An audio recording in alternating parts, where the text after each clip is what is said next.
You're watching the KOAM Morning News on Fox 14. Right now it's 7. Voters in Kansas and Missouri head to the polls yesterday. We're going to have a look at the final results and current standings. Also, Kansas passes several new laws. We'll take a look at their possible impacts.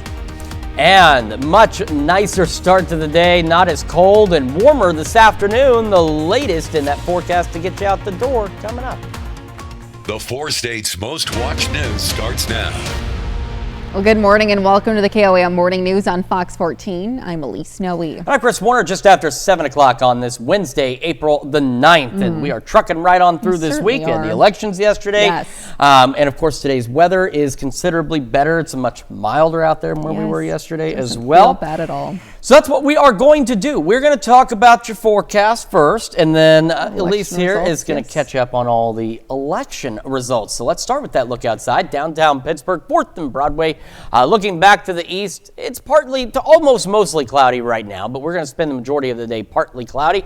MoDOT camera, 20th and Range Line. There's all those birds there on the power lines, and they just flew away. It's like they could hear us. I know we got plenty of folks down on the roadways getting their day started on what is going to be an absolutely beautiful day, although a bit breezy. Partly cloudy skies into the afternoon. By noon, take a look at these temperatures. Majority of us upper 60s. South winds, they'll be gusting upwards of 35. So again, high profile vehicles, especially if you're traveling on any east-west roadways, do be aware of that.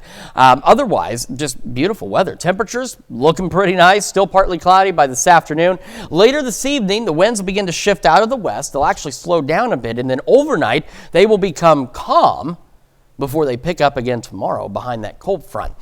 54 in Joplin. That's the first change on Joplin's temperature since 5 o'clock this morning. 51 in Pittsburgh, which is still unchanged since about 5 a.m. Around the region, here's what we are looking at. We've got, believe it or not, Chanute's still the warm spot at 56, and Cassville's been the cold spot all morning. That now goes to Bentonville at 49, but yesterday morning at this time, Stockton was the cold spot at 28. So we are anywhere from 15 to nearly 25 degrees warmer now than where we were 24 hours ago. So nice start to the day. Again, partly cloudy, warm, breezy, highs into the low to mid 70s, and some of our western counties might even make the upper 70s. Now, we have that cold front tomorrow morning. It's going to drop temperatures just a wee bit for us, but it's also going to bring gusty winds again. Go over those details with you in the full forecast here in just a few more minutes. Elise? All right, Chris, thanks. Well, voters in some communities in Missouri and Kansas headed to the polls yesterday, and we now have the results. Issues on the ballots include school bonds, park improvements, tax questions, and funding for emergency services. And several communities are also choosing their local government leaders. Now we start in Carthage, where there are 2 questions. The first asks to raise the current operating levy. Now it would be a 55-cent property tax increase to fund a salary increase for Carthage School District teachers. This question passes. Now the second question would extend the current tax to pay for a bond up to $25 million for building renovations, a new performing arts auditorium, and tornado safety shelter. This question also passes. East Newton Schools Proposition Safe Kids asks voters to extend the current tax levy to fund the construction of 2 storm shelter multi-purpose classrooms at the Granby and Dryway campuses. This proposition passes. The Jasper School District asks voters to pass a levy for learning question. Now it would increase the operating tax levy to help attract and retain quality teachers and staff. This question passes by a sizable margin. Now voters in the Sarcoxy School District decide a $2.5 million school bond. Proposition Care would fund a number of projects, including safety improvements and athletic facility upgrades. This bond did not pass. And in Seneca, voters are asked to extend the current tax levy to pay for a $9 million bond. This would fund improvements at the current school facilities, construct tornado-safe rooms at the junior high, and build a new center for career exploration at the high school. This question passes. Now in our Lone, Kansas school district, voters in Galena decide on a $7.5 million school bond to pay for campus upgrades, roof repairs, and an elevator replacement. Now, the bond would not raise taxes, only extend the current operating levy. Now, it passes by a wide margin. Now, switching gears, there were two candidates running for mayor in Carthage. David Brand Flanagan is the winner over Ed Hardesty. The Carthage community has dealt with turmoil surrounding its leadership over this past year. Now, in Goodman, Missouri, mayor's race, Clay Sexton defeats J.R. Fisher. Now, that sets up an interesting case, and here's why. The same two candidates ran for the position of South Ward alderman. Sexton wins that race as well. Now, there's quite the question as to how the outcome should be handled, and it could set a statewide precedent considering the Secretary of State's office isn't sure either. Now, to find voter information for your area, just scan this QR code. It'll take you to election resources on our website, KOAMnewsnow.com. There you will be able to find all sorts of election info, including polling places and schedules. You can even check to see if you're registered to vote. Well, the Sunflower State recently passed a number of new laws. KOAM's Melissa Alexis explains how these new rules will impact Kansans. The new Kansas laws will affect groups from companies to residents to local government. Dependents of members of the National Guard will now have some extra educational benefits. A new law expands the Educational Assistance Act, and they can earn a higher education certificate or degree. Another new law in the education realm created a grant fund to support technical colleges in Kansas. It aims to help schools better meet the needs of students. The State Board of Regents will manage the fund. One law protects victims of fires started by electric company equipment. A claim must be made within 2 years of the fire, and in a few cases, 10 years. There's also a new aim for transparency through a law that requires local governments to report economic development incentives. They'll have to post in an online public database anything over $50,000 with annual updates. Lastly, the Act criminalizes unauthorized access and damage to critical infrastructure facilities, including newly defined telecommunication structures, with penalties from misdemeanors to felonies to protect essential services. These are just a few of the laws that Kansas lawmakers have approved within the last month, but there have actually been more than 10. I'm Melissa Alexis reporting. You can find more information on new Kansas laws on our website, KOAMnewsnow.com. And those are our top news stories this half hour. Coming up next, we'll learn how you and your employer can help prevent child abuse. We'll be right back, but first, here's more election results from Southwest Missouri.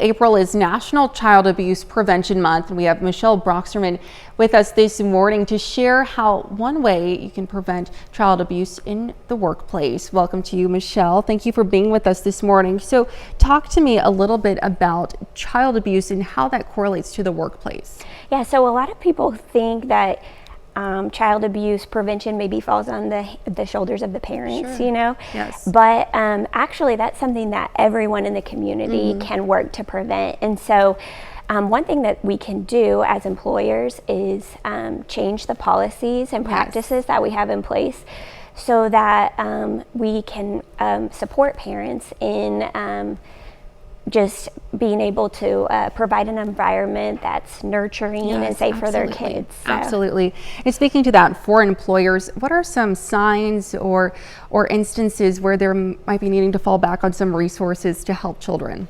Well, so actually there's a lot of work I think that can be done in this area. And so the first place to start would be to kind of survey your staff and kind of see what they think. Absolutely. And what's great is there's a resource available now that's free for all employers where they can access a survey and then they can get support in reviewing those results. and then kind of moving forward and changing your policies and your practices to support those parents. Absolutely. Now, you talked about that resource. Are there any other critical resources that you all provide that you think are really beneficial to employers? So there's tons of resources available at familyforwardks.org, and they actually have a kit put together that has all of the things that you need in order to kind of move forward. There's research-based practices and all the information, so that it's just kind of laid out for you step by step, which is super helpful. And then also there's where you would access the survey, and you would contact there's an email address that's laid out there that you can contact so that you can move forward with getting the survey rolling. Absolutely. And for employers who have access to these resources, have you found it to be beneficial for the workplace for these families and the children? Yeah, absolutely. I think, even as a parent myself, I have 4 kids at home, and, an example of a practice is just having a flexible work schedule. And that is something that's available for me at my work, and I found it to be so helpful in being able to get my kids where they need to go, get them to their appointments, and, go to their activities is super helpful. In a lot of ways, and just kind of takes a load off of me and allows me to provide support for my kids. Absolutely. Fantastic resources there. Thank you so much for being with us this morning. Happy to have you. We'll of course have all of that information and where you can access those resources on our website, KOAMnewsnow.com. It's also right there on the bottom of your screen. Stick around. We'll be right back.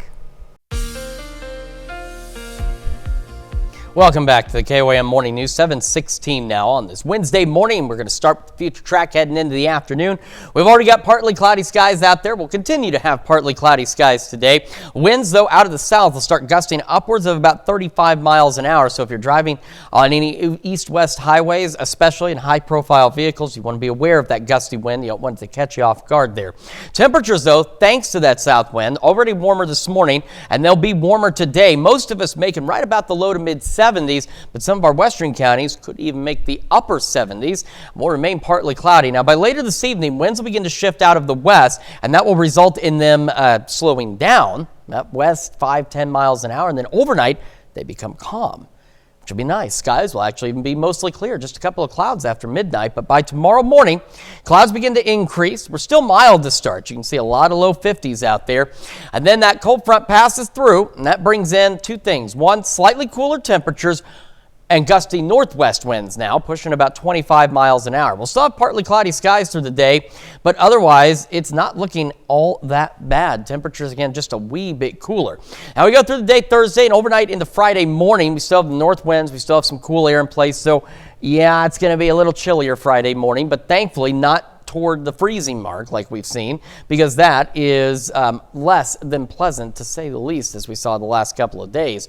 By Friday afternoon, though, again, maybe a few clouds here or there, but otherwise still a north breeze, still cool air. So by Friday, we're actually going to be about 10 degrees cooler than what we'll be on Thursday. But still, as you can see, it's really not all that bad. At sunrise, 7th and range line looks great. You can see the trees blowing, the camera shaking a bit. The wind's already starting to pick up. It's 54 in Joplin. Winds are out of the south at 18. Across the region, again, yesterday, the cold spot was Stockton down to 28 early in the morning. Not the case this morning. Cold spot now is Bentonville, but even then, it's at 49. Warm spot still, making sure there's nobody tying them, and there's not. Chanute, you are at 56. As we start this day. So that's putting all of us anywhere from about 15 to 25 degrees warmer this morning than we were 24 hours ago. All right, so here we go. Mid-50s to start, mid-60s by 11 a.m. We'll have those partly cloudy skies out there, and as you're already seeing, the gusty south winds. Then as we move into the afternoon, still partly cloudy, still breezy, mild, mid-70s for most of us. Again, just a really nice day, except for that wind. And that wind, that's not a bad trade-off for these temperatures. Mild through the evening as well. And again, the winds will ease up. They'll become calm overnight. Look at that, low 60s by 10. Our lows similar to what we're seeing this morning, upper 40s and low 50s. By Thursday afternoon, northwest winds again gusting upwards of 25. Low cooler, upper 60s, low 70s. Much cooler, though, Friday, which will get a lot cooler Friday night. Could fall back into the 30s, not looking at getting to the freezing point there, but some of us could go back into at least the upper 30s. Saturday, a bit warmer. Sunday, a lot warmer, breezy again, partly cloudy near 80. As we head into the next work week, temperatures temperatures upper 60s, low 70s, with a few shower and thunderstorm chances by next Wednesday and Thursday. That's checking your forecast. We'll be back with more right after this. Well, the Pittsburgh Art Walk will celebrate 19 years this year. We have Krista Cunningham, one of the council members, with us this morning to share what's in store for the Art Walk this year. Good morning to you. Thank you so much for being with us. So, first of all, congratulations, 19 years. That's fantastic. Right. So talk to me a little bit about the history and then also the celebration happening this year.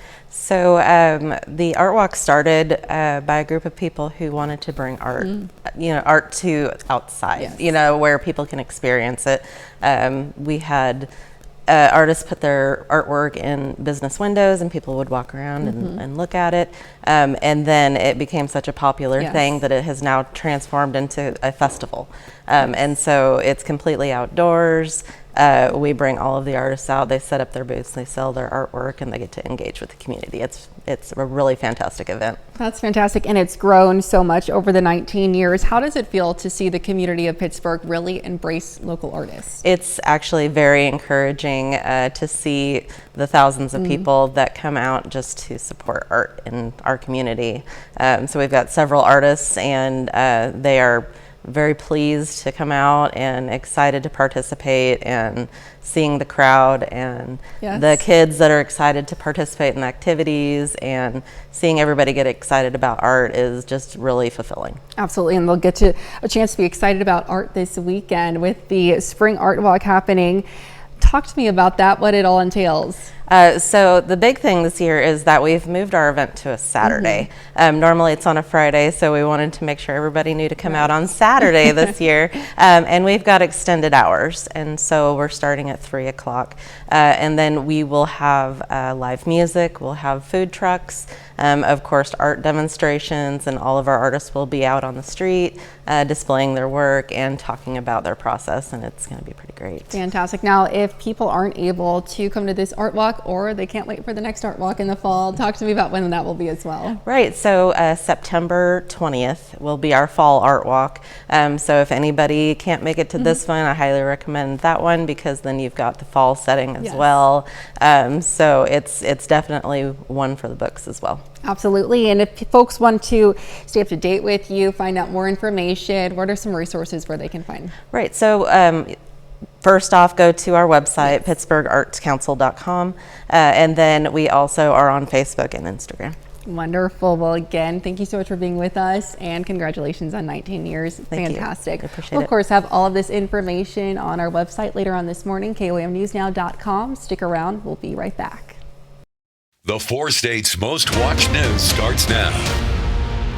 Welcome back to the KOAM Morning News on Fox 14. It's currently 7:27. I'm Elise Snowy. All voters in some communities in Missouri and Kansas headed to the polls yesterday, and we now have the results.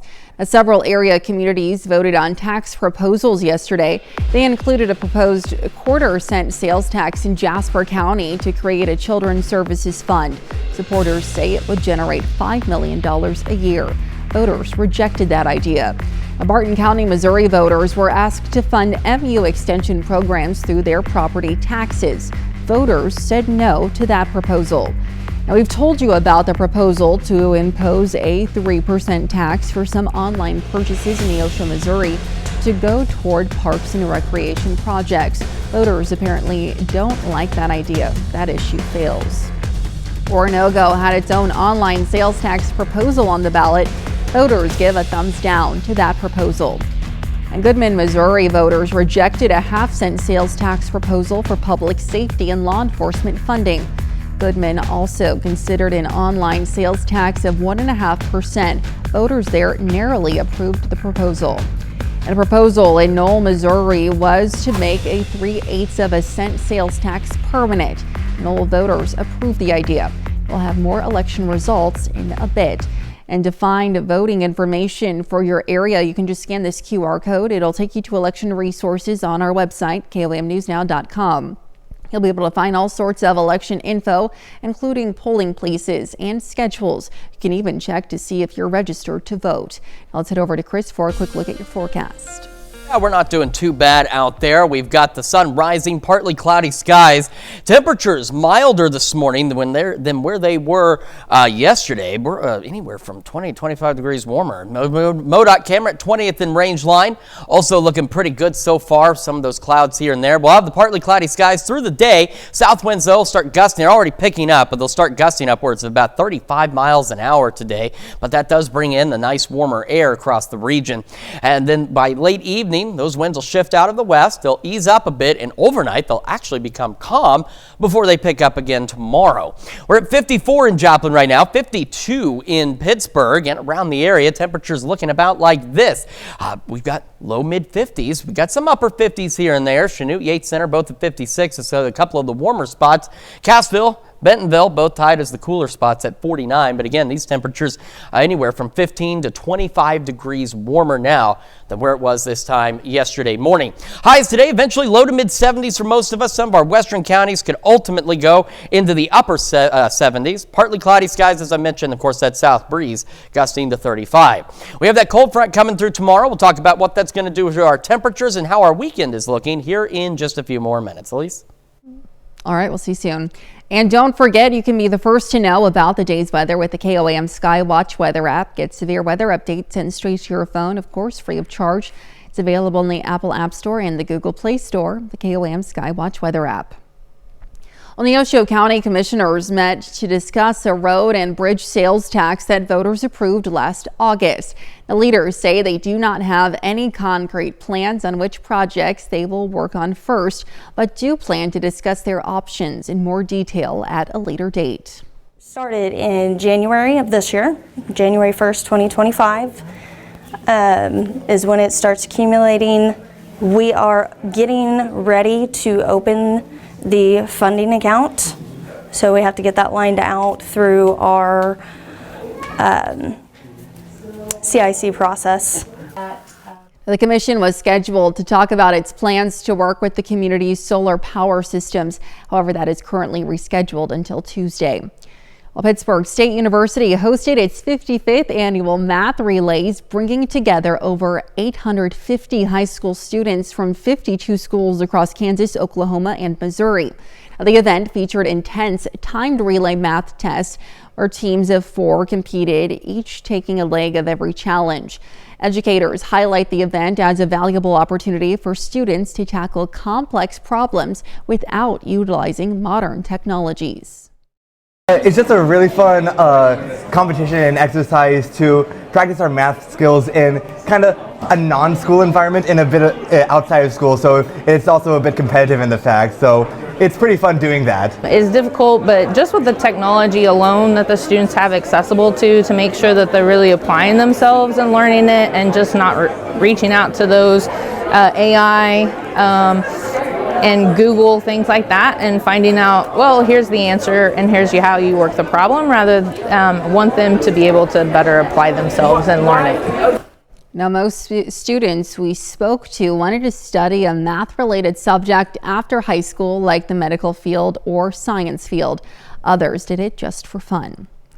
Well, it was a celebration of transportation yesterday morning at Forest Park Church in Carthage.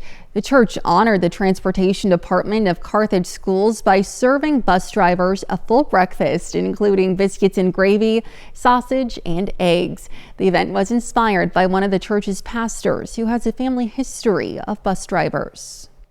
It's very valuable. They are crucial to the Carthage schools. They're crucial to our community. They put their lives at risk every day on the roads. They're responsible for the safety of all the kids getting to school. The official National Bus Driver Appreciation Day will be later this month on April 22nd. And that's a look at our top news stories coming up this half hour on the KOAM Morning News. Scientists are making claims to have revived an ancient extinct predator. I'll be right back, but first, here's a few results from yesterday's elections.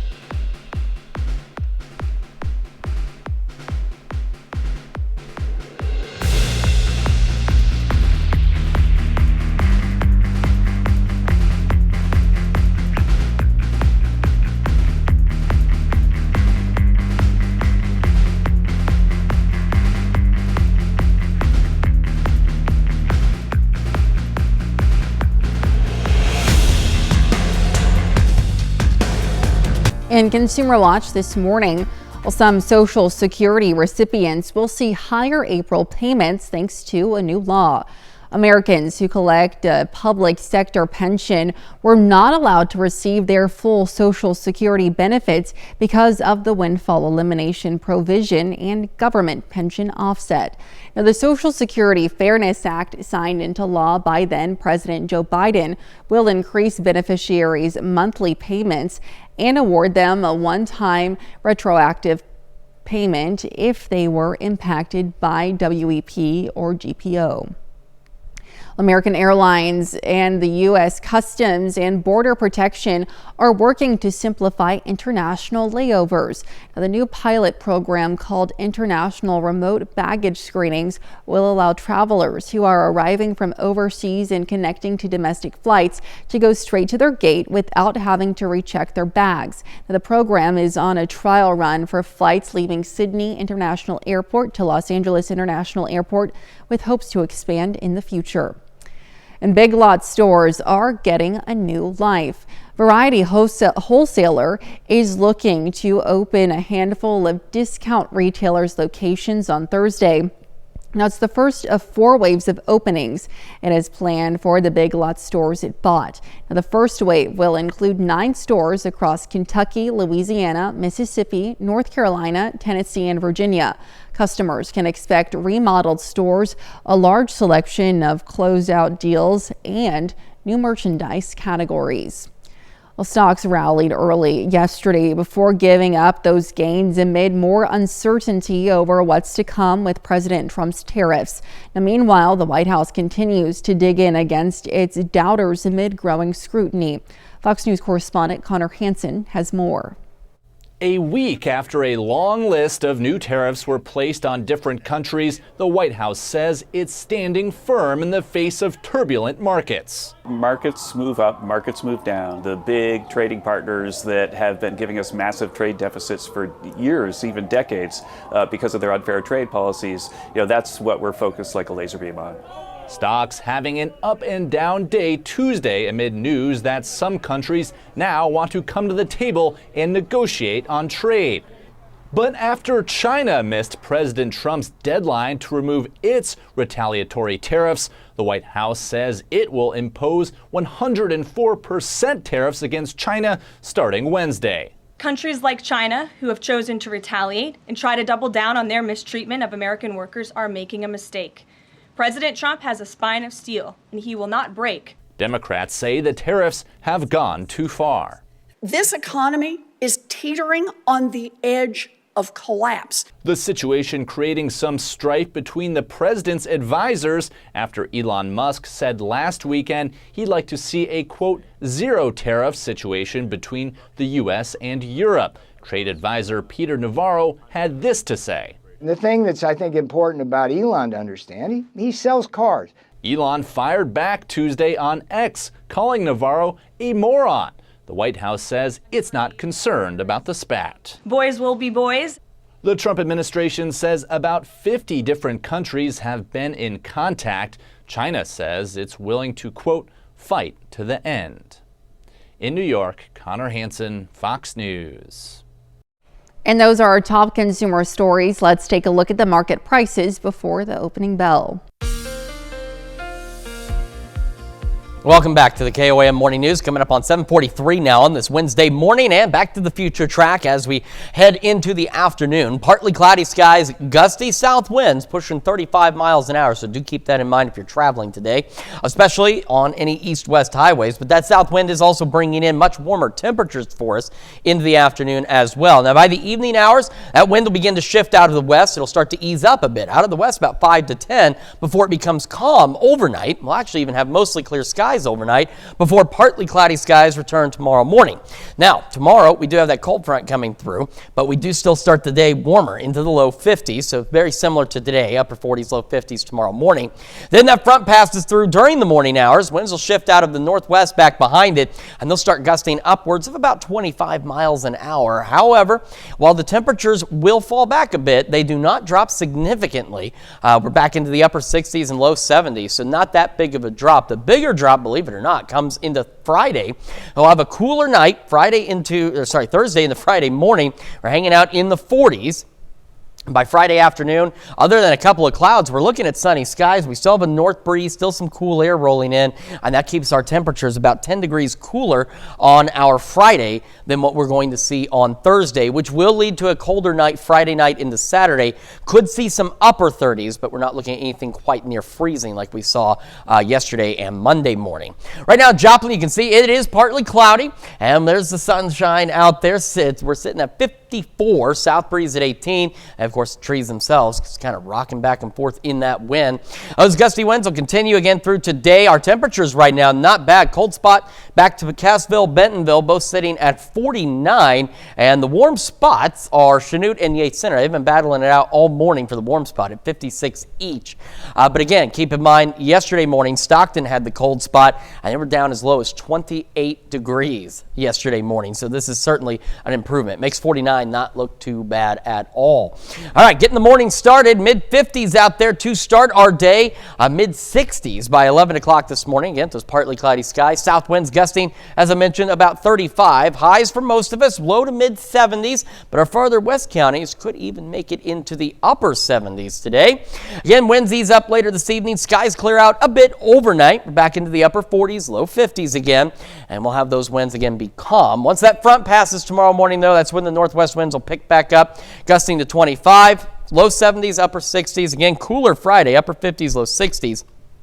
And we start warming back up into the weekend, getting close to 80 by Sunday. Breezy out there. We cool back to not too far off of seasonable levels. Upper 60s, low 70s next week. We are keeping our eye on some pop-up thunderstorm chances as we head toward the middle of next week. That's a check of your forecast. We'll be back with more of the KOAM Morning News right after this.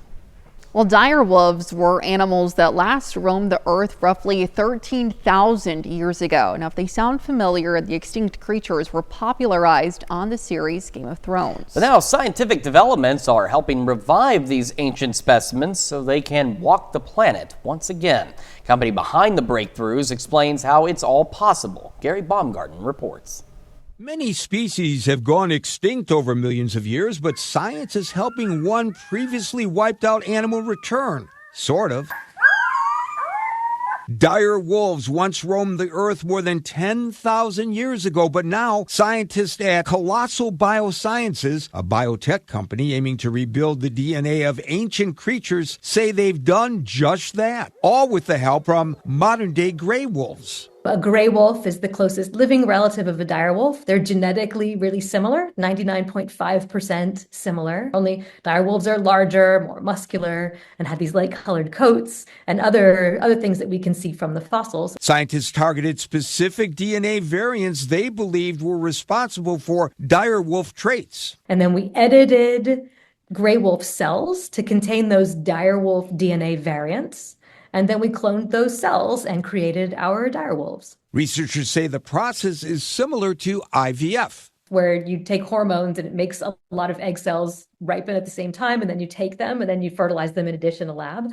But we're not fertilizing them. Instead, we're taking those ripe egg cells and we're taking out the genetic material that would have come from mom, and we're putting in a whole cell that has mom's and dad's genetic material. That's our edited cell. The breakthroughs have led to 3 genetically engineered wolves that resemble dire wolves. Or at least what we think dire wolves might have looked like. Teams say the pups, now just a few months old, are healthy and doing well. Gary Baumgarten, Fox News. Wow, that's unbelievable. Whole series of movies explain why this is a bad idea. And of course, they're larger than the gray wolf. That yes, they're they're going to be bigger, more muscular. They are, and don't get me wrong, they are. But you know what? There are plenty of pictures, paintings, and representations of dinosaurs that look really cool. That doesn't necessarily mean it's a good idea. I don't know. I mean, it's interesting. It's certainly it's a fascinating concept. Don't get me wrong, but I don't know. I mean, where do we draw the line? Yeah. What species do we draw the line at when we start to think maybe it's not a good idea? I don't know. Just ask the doctors at Jurassic Park. Telling you. It could be interesting, to say the least. But, I mean, it's got its advantages, but it's also got things where we got to stop and be like, wait, should we really do that? I know. I don't know what to tell you. Well, that's that. If you need the whole debate, just watch the good lunch scene from Jurassic Park. It's a good debate there. And I'm going to tell you about some good weather that we've got in store for us. We have partly cloudy skies out there now, partly cloudy skies heading into the afternoon. The only trade-off for the nice weather we have today is going to be those gusty south winds, pushing about 35 miles an hour at times. So do keep that in mind, especially if you're driving a high-profile vehicle. Temperatures warmer thanks to those south winds. Our western counties might even make the upper 70s today. And then late this evening, winds will shift out of the west. They'll start to be about 5-10 miles an hour. Overnight, they become calm. Still a mild start for tomorrow, upper 40s, low 50s for Thursday morning. The clouds will return, so we'll actually have mostly clear skies tonight.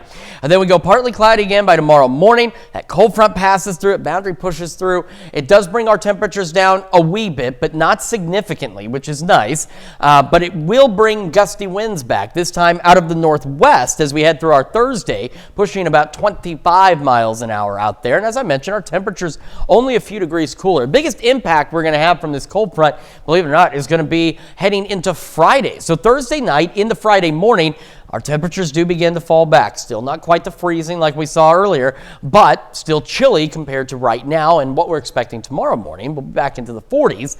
Then we go on the Friday afternoon, a couple of clouds here and there, otherwise mostly clear skies. We have that north breeze, so that north wind still funneling in some cold air out there, and it causes our temperatures Friday to be almost 10 degrees colder than what we're going to experience even tomorrow behind the front. And that will also lead to a colder night as we go Friday night into Saturday morning. So we could see some upper 30s Saturday morning. We're not looking at the point of freeze warning criteria by any means, but it is definitely going to be colder before we warm back up again heading into this weekend. We'll have another look at your forecast and the news you need to know right after this. And here's a check of today's top headlines, the news you need to know before you head out the door. The state of Kansas has passed several new laws within the last month. Now, through a new law, dependents of National Guard members will now have some extra educational benefits. Another protects victims of fires started by electric company equipment. Now, lastly, a new law criminalizes unauthorized access and damage to critical infrastructure facilities. Neosho County commissioners met to discuss a road and bridge sales tax that voters approved last August. Leaders say they do not have any concrete plans on which projects they will work on first, but do plan to discuss their options in more detail at a later date. The commission was scheduled to talk about its plans to work with the community's solar power systems. That's been rescheduled for Tuesday. And to find voting information for your area, you can just scan this QR code. It'll take you to election resources on our website, KOAMNewsNow.com. You'll be able to find all sorts of election info, including polling places and schedules. You can even check to see if you're registered to vote. And we've got a warm day out there, but breezy. Mid-70s for most of us, maybe some upper 70s out west. Partly cloudy skies, but those south winds gusting upwards of 35 miles an hour. Into the evening we go, just like this morning. Upper 40s, low 50s, clear sky, or mostly clear skies rather, overnight, and winds will be calm. Then we get that cold front in tomorrow morning, and behind it we have gusty northwest winds pushing about 25, but the temperature drop isn't significant. The biggest temperature drop goes from Thursday into Friday. It'll be about 10 degrees cooler out there. Then we start to warm back up near 80 on Sunday, breezy once again, and a couple of thunderstorm chances possible by the middle of next week. All righty. Well, multiple states in the southern U.S. are dealing with flooding in the wake of last week's storms. Now, days of unrelenting downpours swelled rivers to near record levels. Amid the flooding in Jacksonville, Arkansas, caused by heavy rain and storms, Blaine Wagner went wake surfing along a submerged highway while his friends drove a jet ski and recorded it. Oh, wow. Okay. When life gives you lemons. I guess so. I feel like that could be hazardous because I feel like it could be too. You don't know what obstacles are going to be under there. The depth of the water might change if the terrain changes. Like it seems like it's fun at first. Maybe he was okay though because we didn't hear otherwise. Yeah, we haven't heard anything bad. So but still, be cautious out there in the floodwaters. Well, thank you all so much for letting us put the good into your morning. We're back with more news and weather at noon. Have a great rest of your morning.